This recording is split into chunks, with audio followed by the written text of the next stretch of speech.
A pleasant day to each and everyone. Good day to you, sir, classmates. I am Roger Optional, EBS and Science student, and today's video, we will going to talk another set of topic which all about cellular respiration with a three-part series which includes the part 1, the glycolysis, and the second one is the Krebs cycle.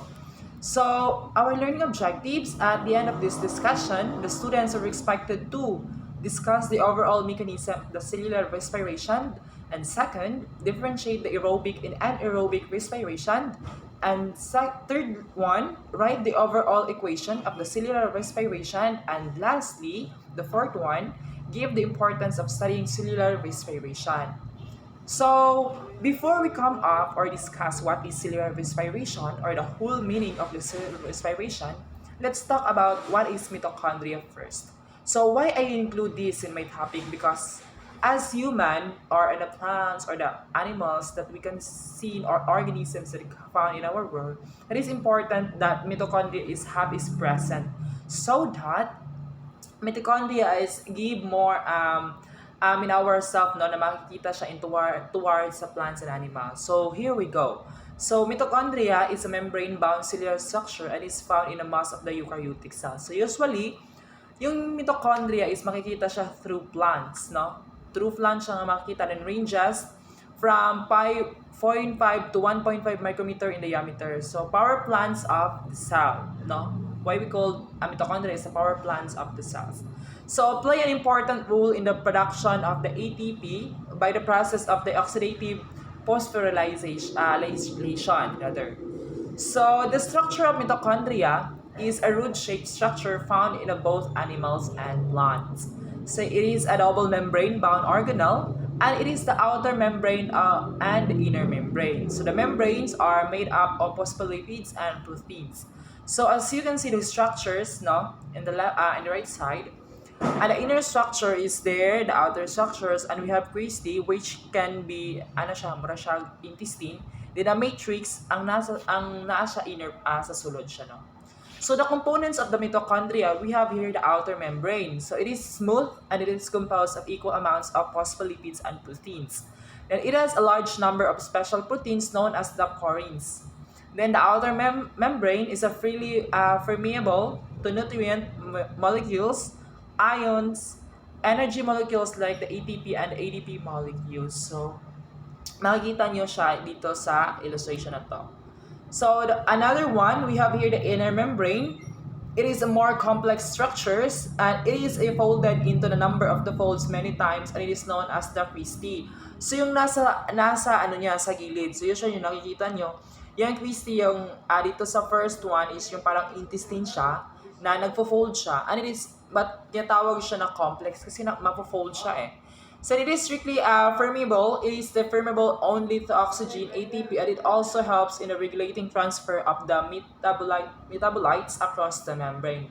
So usually kasi ang mitochondria, nafo-focus siya in terms of sa isang organism. So why para siyang intestine na kumbaga sa mga tao, merong large intestine, merong small intestine. Sa isang plant or sa animals, sa isang organisms, ang mitochondria is isa siya.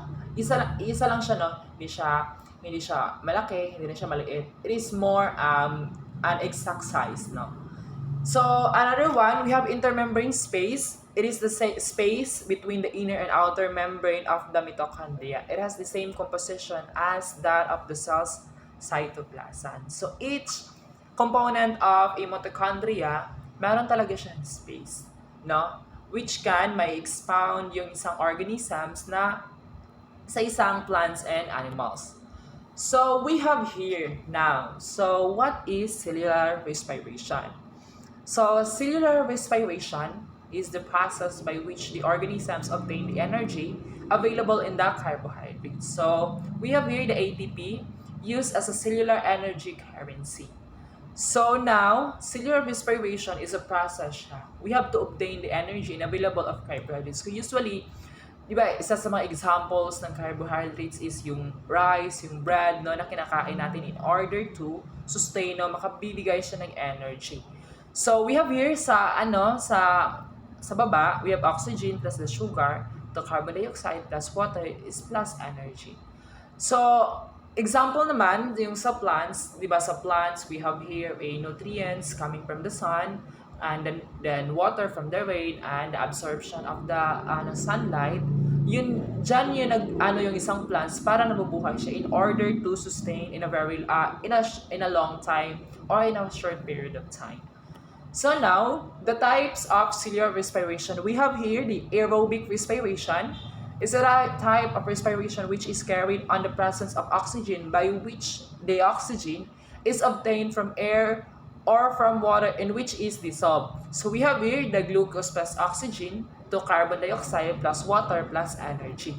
So itong cellular respiration na to, it is a focus or carry the presence of oxygen, by which oxygen obtained from air to water.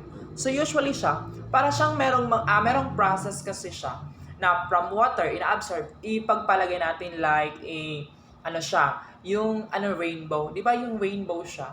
Nag-absorb siya ng from the air or from the high above, nag-absorb siya ng water through sa land, and then it's back to para makapagsasagawa ng heavy rainfall. So dyan yun nanggagaling rather yung ulan nga kina-come up siya when we are an absorption of a water, absorption of the air of the water through the upline. So through up. So yun yung nangyayari. Meron tayong pag-uulan, no? Isa yun siya sa examples ng aerobic respiration. So we have here is anaerobic respiration. So a type of respiration in which a number of one cell organism, including yeast and many formulas of bacteria, carried on the absence of oxygen. So glucose to lactic acid plus the energy. So usually, itong anaerobic respiration kasi, a specific organism siya na more on focus siguro sa forms of bacteria, but the absence of oxygen. So, yun yung nangyayari dito when in terms of carried of which can other, yung mga organisms talaga siya na nagpo-form na without presence sa oxygen. For an example, yung isang organisms na without life, no, now without presence of the oxygen. So, I think, no, sa isang anaerobic examples, meron talagang mga different organism or different mga forms of bacteria na hindi siya in improper function siya. So we have here aerobic respiration. We have here the glucose plus oxygen to glycolysis plus Krebs cycles. Then we have electrons transport chain. And lastly, we have the carbon dioxide plus water plus ATP. So we have here what is glycolysis or the glucose splitting reaction. It is a process in which one molecule of glucose is broken down to form two molecules of pyruvic acid. So it is occur in the cytoplasms of the cells, and the 4 ATP and 2 NADH are produced by the pathway produce a net gain of 2 ATP from molecule of the glucose. So these examples, balikan natin, and how glucose works, no? Meron siyang some parts na molecules of the glucose are broken down into two molecules. Then we have here what is the Krebs cycle. It is our critic acid cycles named after Hans Krebs, occurs in a mitochondrion of a cell. For each turn of the cycle, 3 molecules of the carbon dioxide are produced from the pyruvic molecule and 5 pairs of hydrogen atoms and removed of the coenzymes NAD or FAD. So it is a forms of 2 molecules of the pyruvic acid, carbon dioxide, 2 ATP molecules, and we have 6 NADH molecules and 2 FDH2 molecules. So sa das illustration na makikita nyo in the right side, it is the how Krebs cycles works.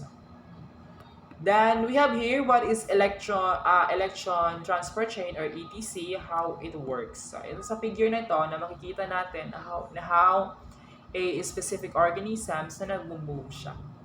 So we have here a chemiosmosis. So it involves the pumping of the protons through special channels in the membrane of the mitochondria from the inner to the outer compartments. It is the movement of ions across the selectively permeable membrane down their electrochemical gradient. So ito yung process niya. Examples, no?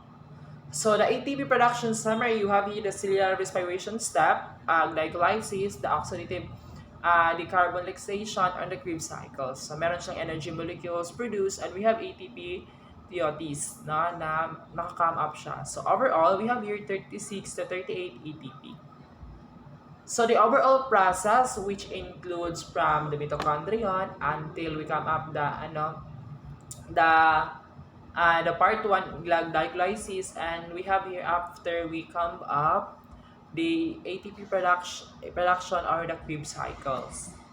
So the overall equation during the cellular respiration, we have here glucose plus oxygen to the CO2 plus H2O plus ATP. So HATP molecule is capable of releasing 7.3 kilocalories of energy per molecules.